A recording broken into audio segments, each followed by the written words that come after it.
It's the second week of November. I'm Dave. I'm here with Andrew, and you're listening to BV Weekly. This week, we talk the return of Robyn, Rock and Roll Hall of Fame, the start of year-endless season, and more.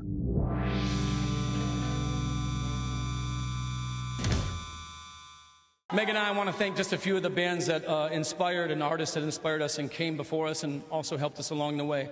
The Gories, the Gun Club, Loretta Lynn, Fugazi, the Misfits, Emerson, Lake and Palmer, Love and Arthur Lee, the Flatwood Jets and Dexter Romweber, the Henchmen, Dick Dale, Beck, Richie Blackmore's Rainbow, Tampa Red, the Sonics, Pavement, Jethro Tull, the Strokes, Black Flag, Tampa Red, Slater Kinney, Death, Jethro Tull, The Creation, The Breeders, The Cramps, Merle Haggard, The Hives, Them, The Damned, The Yeah Yeah Yeahs, The Trogs, Minor Threat, The Rats, and Captain Beefheart. To them, we all say thank you. And thank you all for listening to the now 26th episode of this podcast, which we've done 2 weeks where we did 2. So this is actually the 24th week, if that's right, something like that. But yeah, hopefully you listened to both our episodes last week. We did that quick Grammys one after the regular episode came out. And that was Jack White accepting his induction into the Rock and Roll Hall of Fame the other day, and that was him listing off more than 30 artists that he didn't actually mention this detail. He said, I just want to thank these 30 artists that came before us, but all 30, whatever it was, were not inducted into the Rock and Roll Hall of Fame yet. So that was kind of a cool thing you had to figure out. He didn't explicitly say it. Yeah, very, very punk of him. And specifically, the White Stripes were being inducted, and the list was on behalf of Meg White as well, he mentioned before reading it. Yeah, so that's actually, I don't know where we want to start here. Talk about this list, talk about Meg White. I have a lot to say about all that. Where I want to start is, I saw too many comments asking which death he meant. And also for those who figured out that he meant the Detroit Protopunk band, being like, oh, like I wasn't familiar with Jack White's game. Like, well, I mean, open the schools, because when Death had their whole little resurgence, Jack White was like one of the original people supporting that. Yeah. And I mean, the Detroit Death, they were rediscovered, whatever you want to say, like original. Yeah. One of the first punk bands, one of the first all-black punk bands. And they had a reissue of their album for the whole world to see on Drag City in 2009. And there was like a New York Times feature where, I mean, one of the people hyping up how groundbreaking this record was to realize when he first heard it, like what a groundbreaking record for the time, because it was recorded in like 1970. I think some of it was pre-Ramones, some of it was same time as Ramones. Was Jack White was one of the big supporters of it. So I felt like by saying Death, it was he didn't need to specify. Yeah, I feel like if you know, you know, but it was the Detroit band. Yeah, for and sure. The whole Detroit thing. So the White Stripes are considered a Detroit band, and they were introduced by an even bigger Detroit rock punk legend, Iggy Pop. And I don't know how many other bands on that list he just read were also from Detroit. He had the Gories on the list. I mean, repping Detroit garage rock. I mean, it was such a Jack White list. He had, you had like your punk and hardcore bands like Fugazi, Misfits, Minor Threat, Black Flag, obviously Death. You had fellow garage rock bands that the White Stripes were associated with, like Hives, Yeah, Strokes. It is crazy the Strokes haven't been inducted yet. I was thinking that's one of my biggest takeaways, is that the White Stripes made it in before the Strokes. Yeah, it's interesting. It does feel, though, like Jack White is currently a bigger force in rock and roll than the Strokes. Yeah, I mean, I think we talked about this on a different episode, but like Seven Nation Army is officially like in the canon of rock riffs. The Strokes don't have a song that you can say that about, which isn't the only qualification, obviously. But the induction ceremony spent a lot of time just on that song, including Iggy like started singing it when he walked out on stage, which was kind of funny. And then when they do like the video segment explaining who the White Stripes are and their history, there was a lot on just Seven Nation Army. And then for some reason, 21 Pilots covered the song as part of the ceremony too. So, they only played 2 White Stripes songs. Not 21 Pilots only played 1, but they played 2 total live neither of them were played by the White Stripes, but one of them was Seven Nation Army, of course. Yeah, and I loved when they zoomed in on Jack kind of laughing as Iggy Pop was humming the riff. Yeah. But yeah, there's like country and blues on the list, like Loretta Lynn, Merle Haggard, Tampa Red. Obviously, Jack has been just as much a supporter of like blues legends as he has of punk and hardcore. The Sonics are there, which is also like totally criminal to think they're not already in the Hall of Fame. But, similar to what we said about the Grammys, we take this stuff with a grain of salt.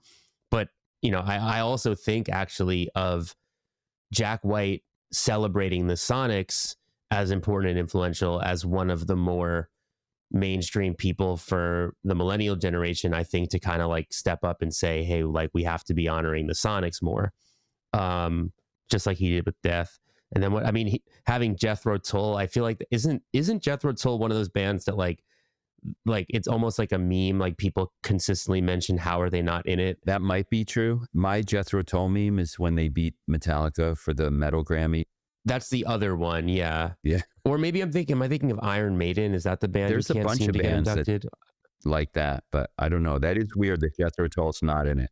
Yeah, but Jethro Tull is like they are, and if they're not inducted, it's they seem to be like it's probably them and Emerson, Lake and Palmer were probably the only like mainstream classic rock bands on his list. Yeah, and I have to assume. Well, no, I mean, he definitely left off bands that are in the Rock and Roll Hall of Fame. We've established that, even though he didn't explicitly say that. Right. He clearly was making a point. Right. Yeah. So he didn't mention the Who, for instance, in the list. Right. Iggy mentioned the Who in the intro, but let's talk about Beck being on this list. Like, what's up with Beck? And actually, they zoomed in on Beck, who was in the audience when. Right after Jack said Beck. And Beck also performed. He didn't perform as part of the White Stripes thing. He performed as part of something also on the show. It's like Beck, it's always Beck. If Beck puts out an album, it gets nominated for a Grammy. Beck is like in this club in a way that just almost doesn't fully make sense. What do you think? I didn't expect Jack White to shout out Beck. Did you expect Jack White to shout out Beck? No, it surprised me. I almost was wondering if he said Jeff Beck but no, going back, it was Beck. Yeah, I think to your point, the bigger surprise more than anything was just that he's not in it already. That Beck's not in it? Yeah. Yeah, I guess he's been... Well, that's another thing. People were wondering...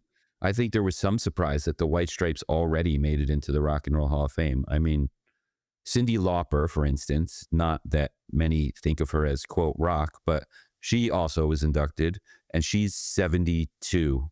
Well, it's like a strange thing because like they only induct like 5 or 6 a year or something. So it's like there's just so many artists who deserve to be in it. But if they're like, oh, only 5 or 6 make it a year, then, there's just... It's kind of a weird, like, because people become eligible each year, but then there's the people who just mathematically haven't made it in yet. So it's like, the process is not as straightforward as, do we think this artist is worthy or not? Right. It's also a business. You've got to, if everybody they were inducting was in their 80s, like nobody is watching the show, nobody is going to the Rock and Roll Hall of Fame. So keeping like what, getting White Stripes in there, expanding to rap, which Salt and Pepper got in this year, which was awesome. Salt and Pepper got they weren't just inducted. It was one of the special things. Oh, really?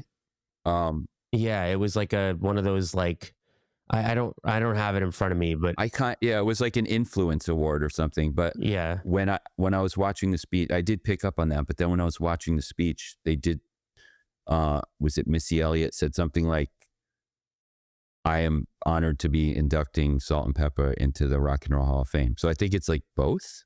The main inductees were the White Stripes, OutKast, Soundgarden, Cyndi Lauper, Bad Company, Chubby Checker, and Joe Cocker. Right. Okay. And then Salt and Pepper was one of 2 artists that got the Musical Influence Award. I forget what the other one was. So Meg White was very notably not there. Meg White has completely disappeared from public view. I don't even know if a picture of her has surfaced in like a million years.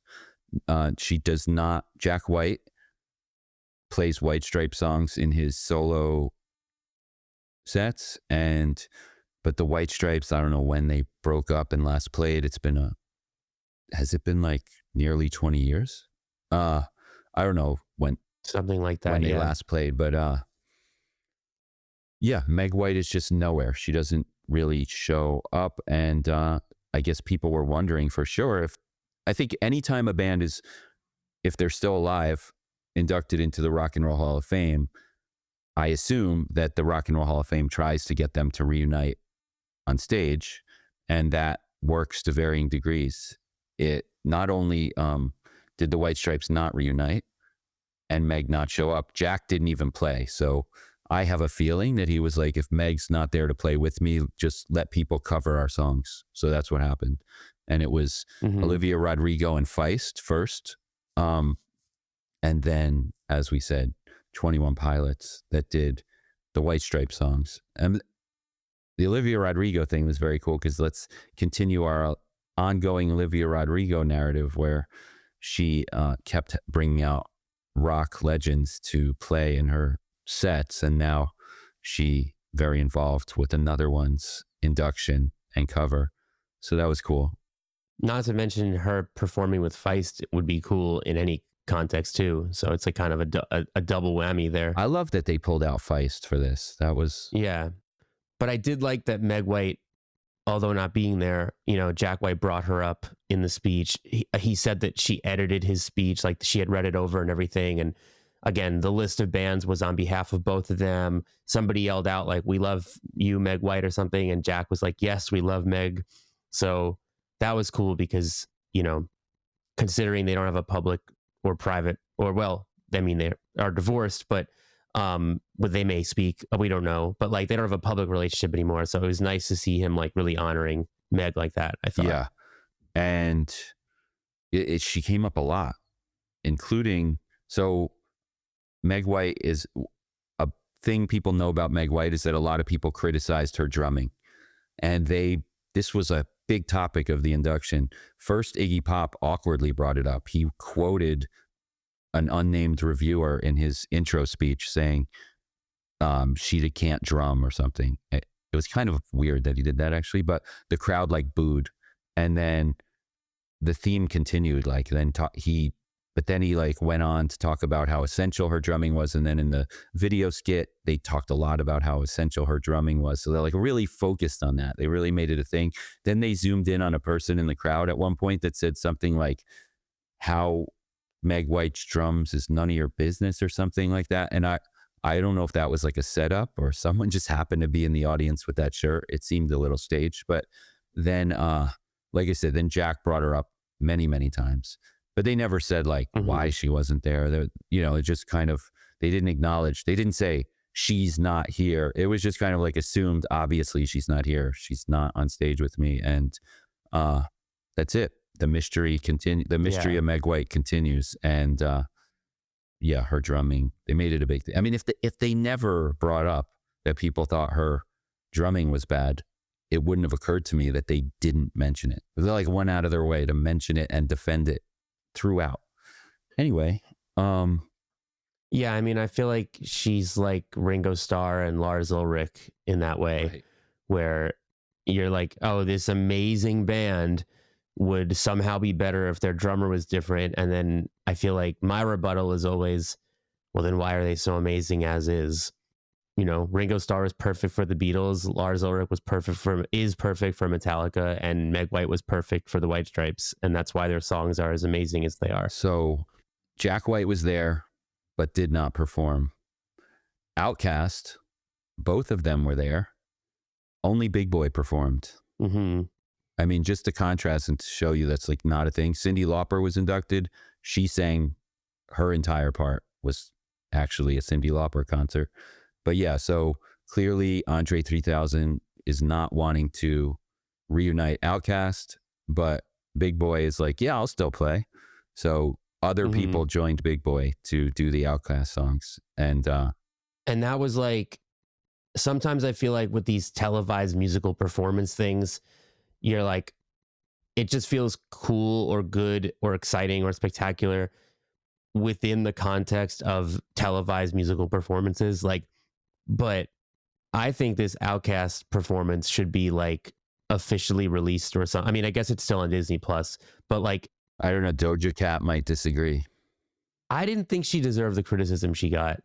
Well, she forgot the lyrics or something. I don't, did you agree with that criticism? I don't know if I agree with that criticism. Yes. I don't know. It looked like she was flustered, and it looked to me like she got cut off. Like, I felt like she was just kind of doing the thing where rappers like let some of the backing track lyric, like they just, I don't know. I didn't think it was like forgotten lyrics necessarily. And then the DJ just transitioned into Tyler, and we'll never know if she would have gone hard or something. I don't know. I didn't think it was a fair criticism. I didn't think there was enough proof to that she forgot lyrics. I think that was an assumption. But I think the performance is genuinely cool and worth watching. I've seen it twice and I would watch it again. Like, I think if you haven't seen it, it's not like, oh, the moment's passed. Like, I would go watch it. But I think, so it was Big Boy from OutKast, like you said, with a live backing band, backing singers. They opened up with AT Aliens, with JID filling in for Andre, with Big Boy. And then from there, it went to Doja Cat doing Miss Jackson. I could be getting the order wrong, but Doja Cat did Miss Jackson. Tyler did Bombs Over Baghdad, Tyler, the Creator. Janelle Monáe, who's a longtime OutKast associate, did Hey Ya, made it her own, made it really weird and different. That was cool, I thought. Some people didn't agree. Sleepy Brown, who's also a longtime OutKast a collaborator and a guest on the way You Move, came out with Big Boy for that song. And then Killer Mike, who is probably his first breakthrough verse in general, was the OutKast The Whole World verse. They brought all the guests on stage and Killer Mike for his verse and ended with The Whole World. It was awesome. But I think the best part was Tyler doing Bombs Over Baghdad. Major Spank Rock vibes, I gotta say it.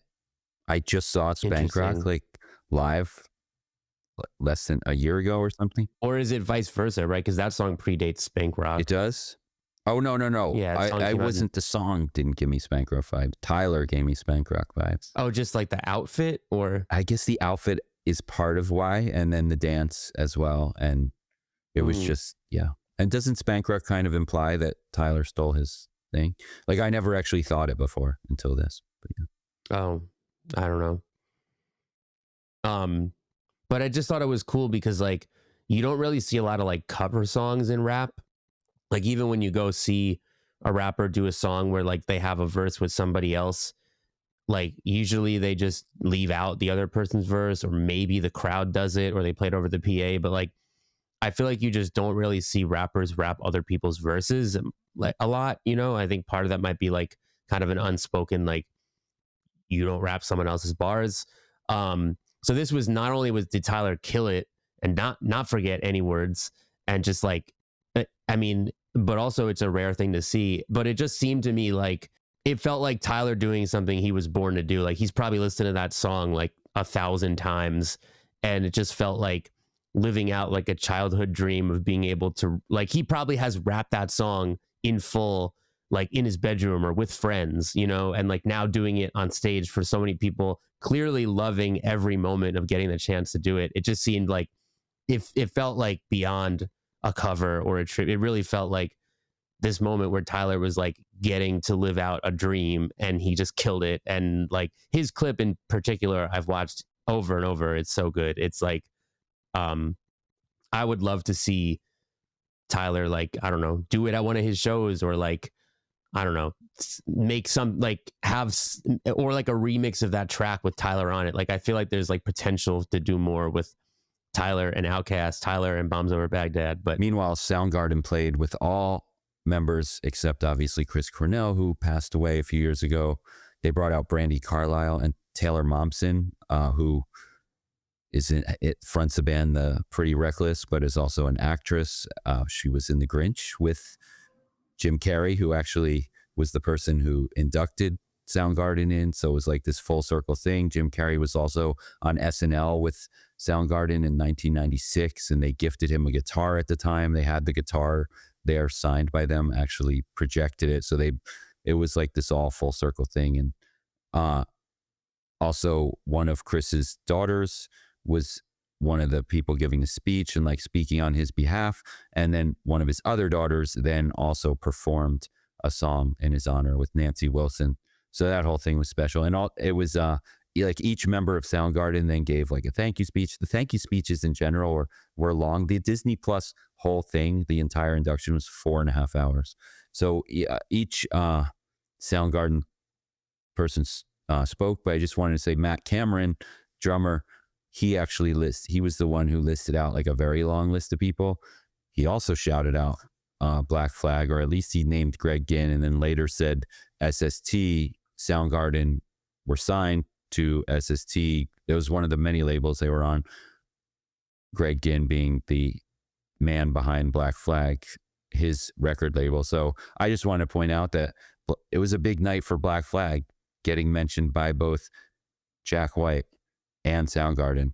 So yeah, that's it.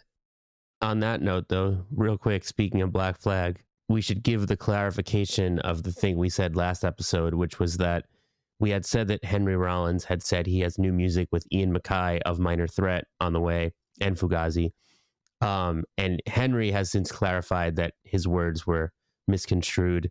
To quote Henry, he said, "The tracks we mixed were not a collaborative effort besides the mixing itself. I am not on the tape. Ian is not on the tape. Neither of us are on the tape. What we were working on was a demo recorded in 1979 by a legendary punk band that recently came into my possession." So I'm sure it's still going to be super cool, but no, we're not getting new music from Henry Rollins and Ian MacKaye. Super bummer. Yeah, I was also thinking during this thing that I felt lucky. I've seen the White Stripes live multiple times. I've seen Soundgarden live multiple times. I was also remembering it was 2011 when Soundgarden played a whole bunch of shows with Mars Volta, which I just went and saw Mars Volta play the other night at Brooklyn Paramount. And much to my surprise, they played the new album in full and nothing else. Same thing when I saw them open for Deftones, which I thought was super badass. But based on some internet comments, some other people's mileage may vary. So if it felt a little badass during Deftones, and at least you were like sitting in an arena, and it came after a set by Fleshwater and before Deftones. And I don't know if this was a headlining show. They didn't advertise it as a full album show. And when they like Cedric just walked out and he's like, "Whoa, you showed up to the crowd." I didn't, in retrospect, maybe he was like, "Oh, you found out we're playing the new album on this tour." I didn't even realize what he meant at the time. And then they didn't speak the whole thing. They played all 18 tracks of the new album. I don't know if it was like extended jammy versions too. It got really jammy at times. And then ended the show saying like, "Thanks. We'll see what curveballs we throw you next time." No encore left, no hits, nothing else. I love that. And yeah, I guess it was okay. I don't regret going, but it wasn't an easy show. You would think people would be able to figure out what they were playing thanks to the website reshaping live music one set list at a time. Well, you know what? That is how I figured out what was going on. About halfway through their set, I was like, I pulled up Setlist FM on my phone and looked at the previous shows on the tour, and I was like, oh, this explains it. And I have listened to the new album, but not much, and I do like it. Anyway, it was also the second time I was in that venue that weekend. Friday night, I was there for Hot Mulligan, Drug Church, Anxious, and Arm's Length, killer 4-band bill. I don't want to talk too long about that, but let me just say that Drug Church is the perfect band, and they were so amazing. It was so awesome to see them command Hot Mulligan's entire crowd. They played right before Hot Mulligan. Hot Mulligan was like, "We love Drug Church. You better treat them right," or something. So you could tell Hot Mulligan like was super excited also to have Drug Church on. And I just also want to say, I think I'm a Hot Mulligan fan now. That's it. That's all I'll say about that show. Welcome to the club. Happy to have you. Well, yeah, you go to a lot of shows. I was thinking about artists you've seen live, like Robyn. I was at Robyn's first, sorry, I'm flexing now, Robyn's first ever U.S. show at Highline Ballroom in New York City in 2008. It was a good time. I wrote on Brooklyn Vegan that she played a very short set. And Hot Chip opened. And the Robyn of 2008 was was a much different Robyn than the one of even just 2 years later when Dancing on My Own came out. True. But we are talking about Robyn because Robyn just put out the first single from her first album, will be her first album in over 7 years. The song is called Dopamine, and it's amazing. We have a review up on Brooklyn Vegan. The thing that I've been thinking about the most since reviewing the song is when you talk about longevity in pop music, and I put this in the review, but Robyn makes longevity in pop music look easy. It didn't even occur to me one time to think Robyn's first song in 7 years, 30 years after her first album, is so good, so relevant. It just feels so natural that it would be that, because it's like, that's what Robyn does. You know what I mean? Yeah. Yeah. The song is great. It's just like classic dance floor, 4 on the floor synth pop Robyn. It feels a little bit more like Body Talk, the album with Dancing on My Own, than Honey, which was her last album, which was a little more like subdued and atmospheric. And I mean, to the point about the longevity thing too, like, I think another thing that really occurred to me is just how constantly influential Robyn is. Like, just in the past few years, she's been on albums by Charli XCX and Lorde, and you know, is someone who I think both of those artists would say paved the way for us. So I'm really excited she's back. Yeah. I can't wait to hear more. I feel like this is one of those instant, like, new singles here and you're instantly excited. Definitely.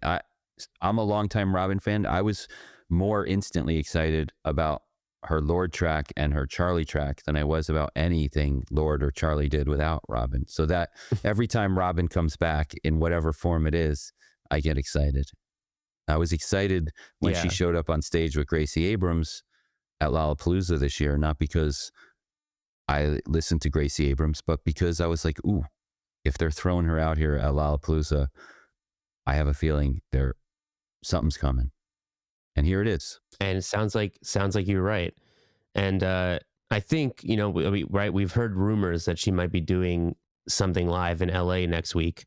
No confirmation, but I would imagine that we're going to get the live debut of Dopamine at whatever that is, if it happens. And who knows, maybe I think if we're really lucky, she'll play maybe some more new music she's been working on. Because again, an album is confirmed. We don't know a title, we don't know a release date, but an album is confirmed.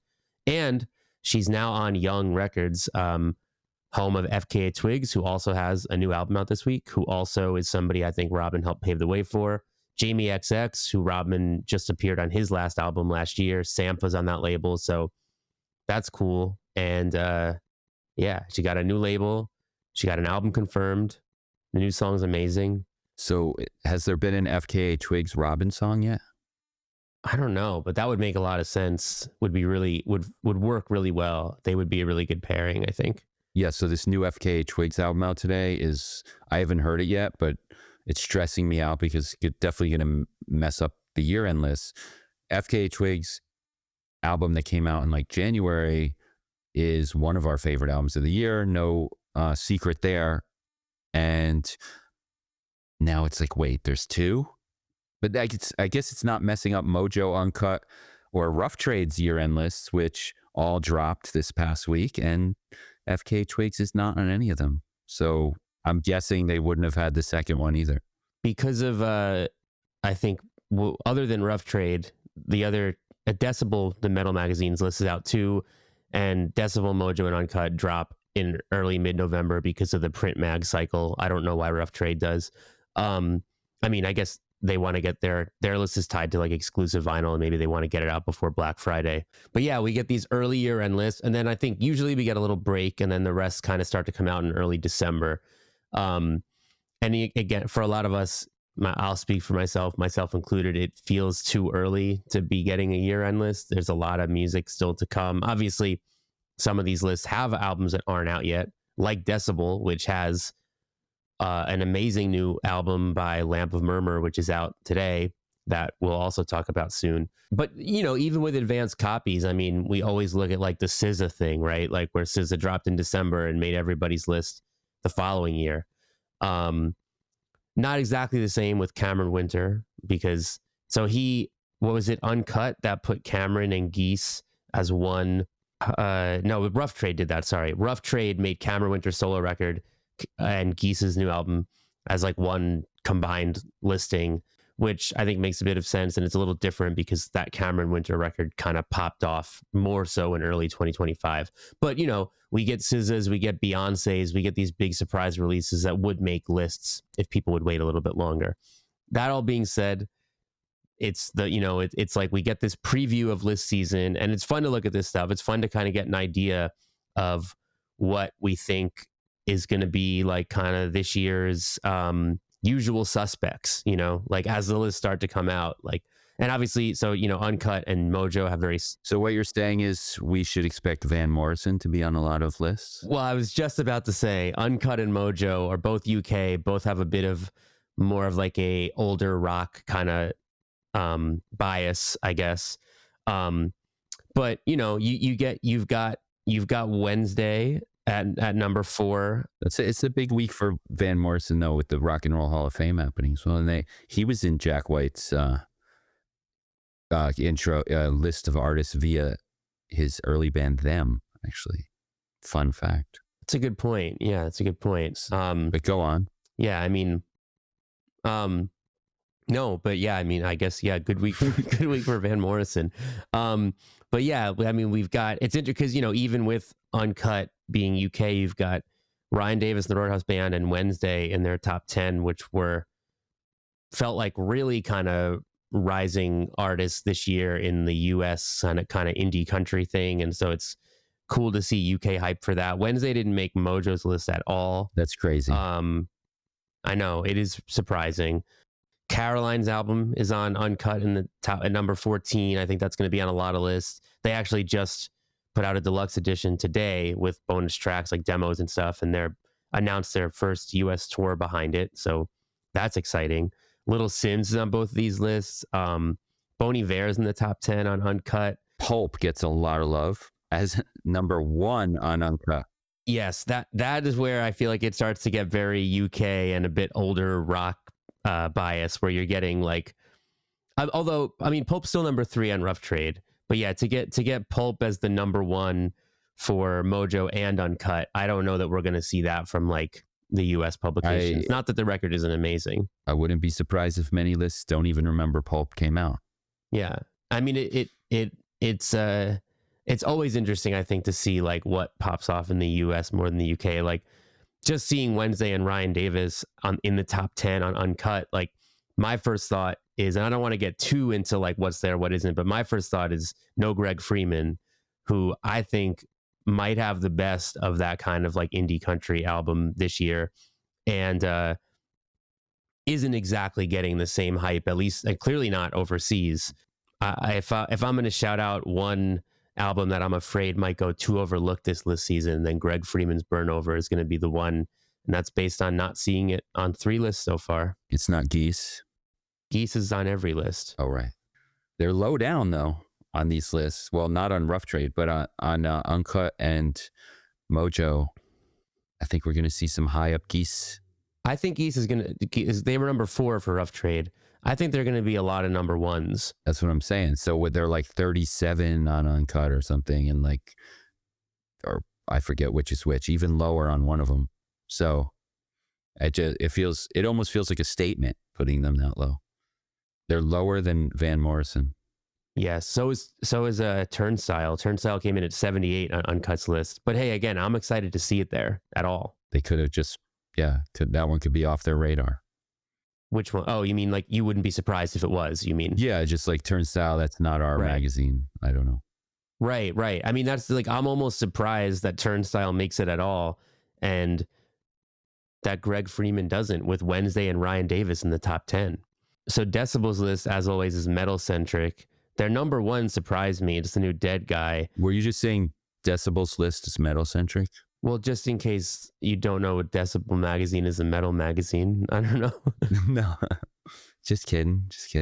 And Deaf Heaven's in their top 10. And I bring up Dead Guy and Deaf Heaven just to say that Decibel is not afraid to include some of the metal records that everybody, that transcend like the depths of the black and death metal underground.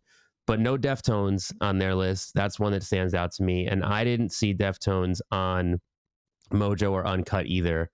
which, hey, if Turnstile's there, Grammys recognized them. But I have a feeling that we're going to see Deftones' new album near the top of a lot of lists that prioritize heavy rock music when the American lists start coming out and stuff like that. Or like Kerrang, right? That's UK. They'll probably have Deftones really high. Oh, of course. So that'll be interesting to see. But yeah, I don't know. I will say, like, we don't want to say too much because, you know, we'll have our own list to talk about eventually. But one thing I will say is I'm not really feeling a clear kind of consensus album this year. You know, I do think Geese will be some number ones. Maybe Clips. I'm not sure though. I feel like there's not an album or even 2 or 3 albums sticking out to me as, oh, these are going to be a lot of them. Like there was that year, like last year, I think Charli XCX, right, posted that infographic on her Instagram of every magazine or publication that gave Brat number 1, and it was like 20 or something. Right. I don't think there's an album like that this year. Yeah, we shall see. We shall see. Before we go on to albums that are out today, because the year is not over, just one more on Decibel. Ancient Death at number 4. I've been shouting that album out all year, including on this podcast. We don't see eye to eye on that one, but Decibel, super into it as well. Check out, if you like metal, you like psychedelic, like black metal, Ancient Death, check it out. I was excited to see Wake, RWAKE, at number 5 on Decibel's list. A little more of an established high profile band, but yes, definitely. Established and high profile, but also like still kind of random in the grand scheme of things. Like not Death Heaven, you know? No, but for Decibel, they're not so random. But yeah. For Decibel, they're not. But still, to be top 5, that's a huge cosign.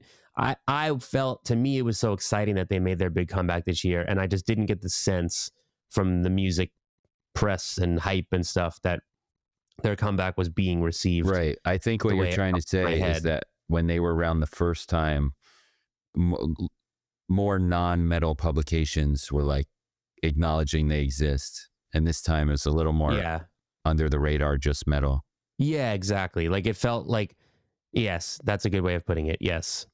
So yeah, like we both said, the year is not over yet. November has so far been a very big month for new music. This is a really big week for new records. And one of the records that I think is one of the best albums out this week actually came in at number 10 on Decibel's list, which is the new Lamp of Murmuur. I had kind of highlighted them on a past episode. We were talking about, it feels like this year has been there's been more excitement around black metal, or at least US black metal, than there has been in a while. And I think the 3 albums that we kind of shouted out were the new Deaf Heaven, the new Agriculture, and the new Black Braid, all of which are on Decibel's list. And then we said that the new Lamp of Murmuur, who just toured with Black Braid, who share a touring band with Black Braid, have a new album on the way. The singles have been great.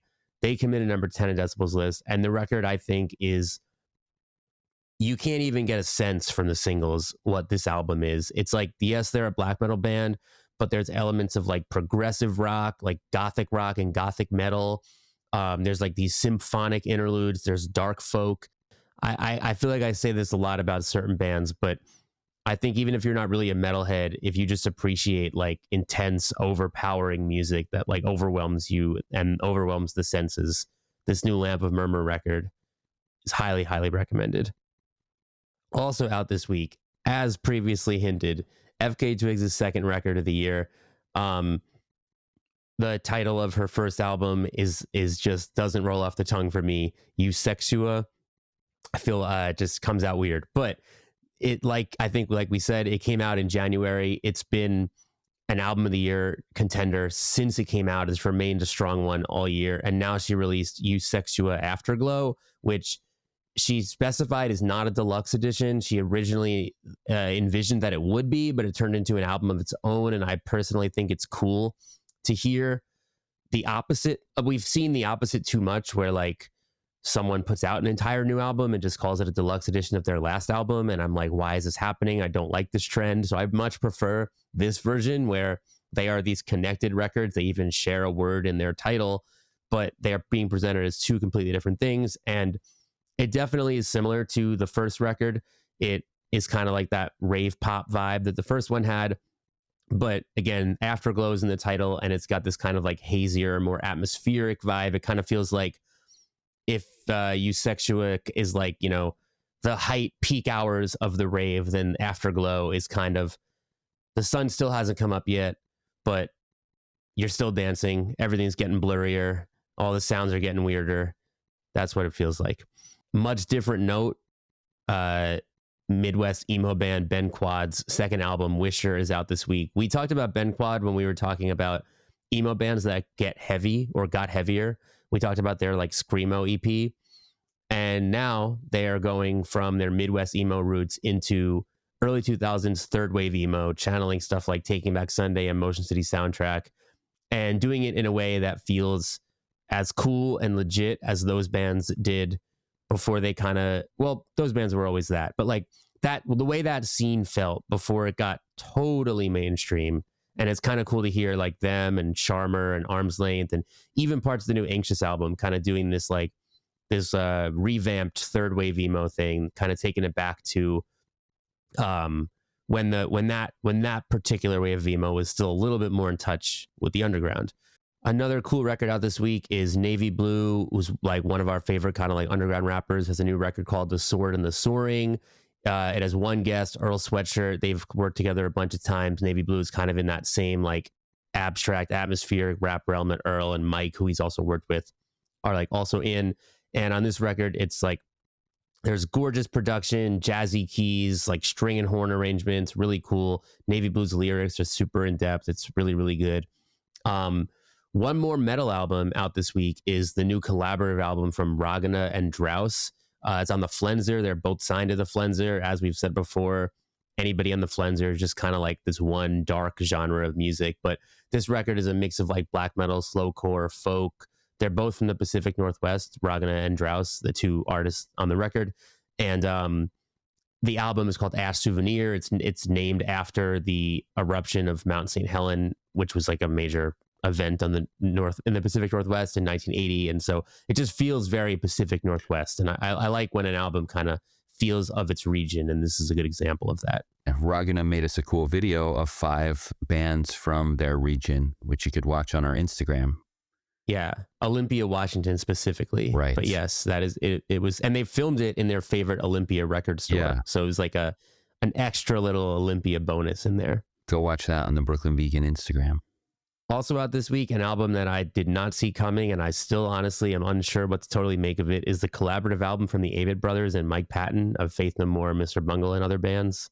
Bell Witch and Ariel Rune is also another Pacific Northwest collaborative album between a duo and a solo artist. And it's really, really good, like slow-paced doom. It's like very melodic, like clean vocals, very melodic riffs. Not as aggressive as the sort of funeral doom metal that Bell Witch does on their own, but heavier than the first collaborative record by these two. And then country singer Coulter Wall has another good record out this week. Bill talks about more albums in Indie Basement, including new records from the Marionettes, the Deers, I Was a King, and the Gnomes.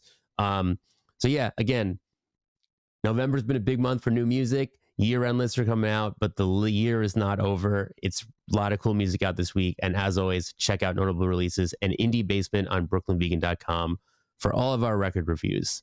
So the big question also of this week is, would you rather see Mars Volta play their new album in full at a live show, or listen to a 10-minute free jazz song by all the members of Refused, but not as Refused?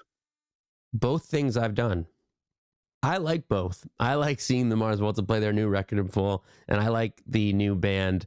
It's called Bakengrillen. It's probably completely pronounced wrong, but it's a Swedish word, I would guess. 3 members have Refused, including Dennis the singer, and Mats Gustafsson is like a veteran saxophone player who's played with like Thurston Moore and Jim O'Rourke and a lot of cool people.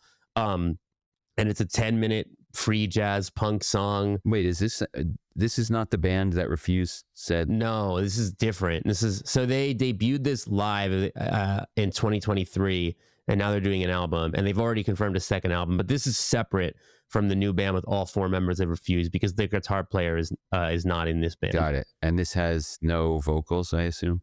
No, it does. Oh. It does. There's like Dennis has these kind of like screamy things. Oh, all right. Well, it's like a punk jazz, 10-minute punk jazz song, like a no wave kind of thing. You know, side B of Stooges Funhouse kind of.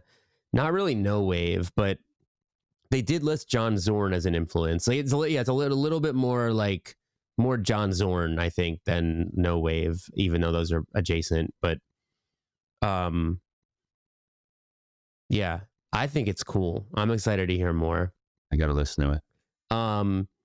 Speaking of Charli XCX, though, her new collaborative song with John Cale from the new adaptation of Wuthering Heights called House, that is some crazy stuff from Charli. You may remember that she shouted out Velvet Underground's first record as an example of iconic album artwork, while talking about her own Brat. And I think you can definitely see actually the influence of like Andy Warhol's cover for Velvet Underground and Nico and Brat, like the minimalism and the sort of pop artness, I guess. But now she's straight up working with a member of Velvet Underground, and that's really cool. And it's a song that I would imagine, I mean, it's nothing like anything else Charli has done. It's pretty similar to other stuff John Cale has done, but you know, I think it's really cool that she's kind of like flexing this muscle, this like avant-garde, weird, eerie sort of muscle that she clearly has. So it's really cool, I think. Did you hear that track or no? No, but I'm wondering if it sounds like the Anna von Hauswolf Iggy Pop track off her new album. Yeah, it's weirder than that.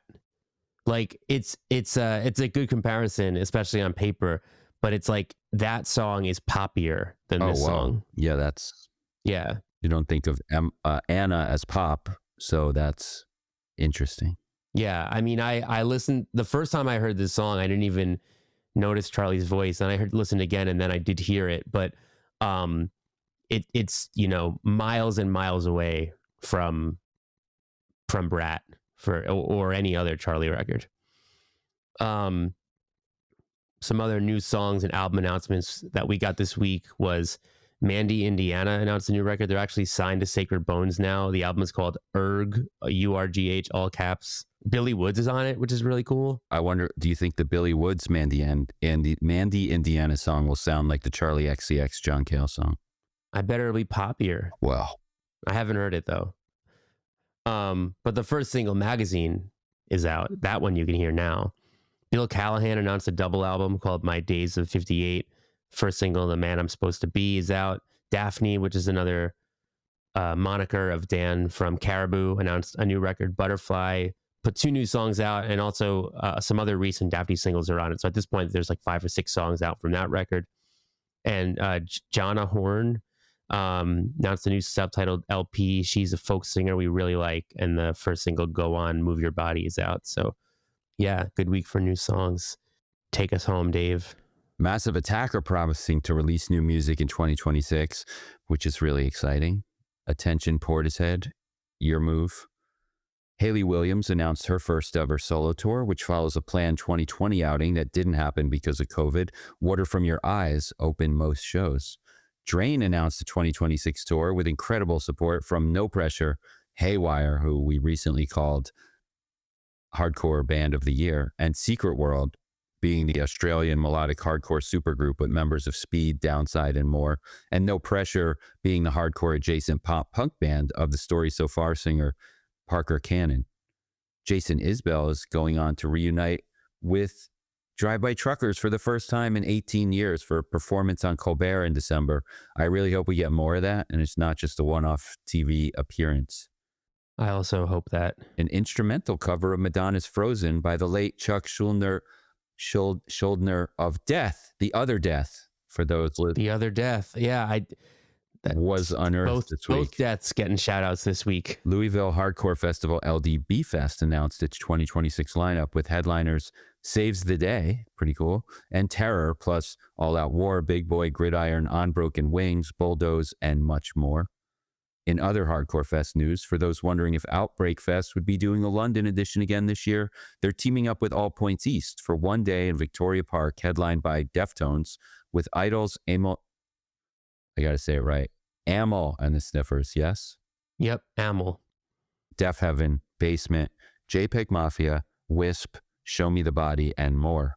So we've got Saves the Day headlining a US Hardcore Fest, and Deftones headlining a London edition of a Hardcore Fest that also has Alexis on Fire headlining their main edition. So we're getting some interesting headliners on these hardcore festivals. And Story So Far's frontman opening for Drain. Yeah, which, you know, again, no pressure, just seemed to get that hardcore acceptance. They're on Triple B. Which they're on Triple B. And I mean, you know, it makes sense why Saves the Day is on LDB Fest. When they first came up, they were playing exclusively with hardcore bands.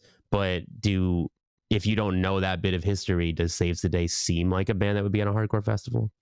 I don't know. But does No Pressure sound any different than Saves the Day? Not really. So no different than Saves the Day or no different than Story So Far? Both. Last but not least, according to a new Live Nation survey, more people prefer live music to sex. Hey, we just got a 30th anniversary reissue of Quicksand's Manic Compression in our shop.brooklynvegan.com. This is from Iodine Records, who previously did Slip and are really good at these kind of pulling up classic albums by punk, hardcore, post-hardcore bands and giving them like the proper treatment with, you know, whatever it is. This is another good one. Go grab our exclusive variant before it sells out. And speaking of Alice in Chains, or I don't know if we speak of Alice in Chains, but Jerry Cantrell was also performing as part of that Soundgarden live performance at the Rock and Roll Hall of Fame. But Alice in Chains just reissued in honor of the 30th anniversary of their self-titled album. We also have an exclusive variant of that in our shop, along with the new Poppy album, a whole bunch of exclusive Mastodon reissues, and much more over at shop.brooklynvegan.com. Go check out the new interview with Midlake on our other Brooklyn Vegan podcast, BV Interview. You can find that by searching Midlake or Brooklyn Vegan on any podcast service you use, which you can also find this podcast on any service you use. And hopefully you have subscribed. Go subscribe to BV Weekly if you haven't already. And we'll see you next week. Thanks for tuning in. Dave and I will be back every Friday morning with new episodes of BV Weekly. And in between the episodes, you can always get much more from us at brooklynvegan.com, on all of our social media, including Facebook, Twitter, Instagram, TikTok. You can pick up records from us at shop.brooklynvegan.com. And if you like what you hear, tell your friends about us, subscribe to the show, give us a good rating. All that little stuff goes a really long way. It really helps us a lot, and we really appreciate it. So until then, thank you again, and see you next time.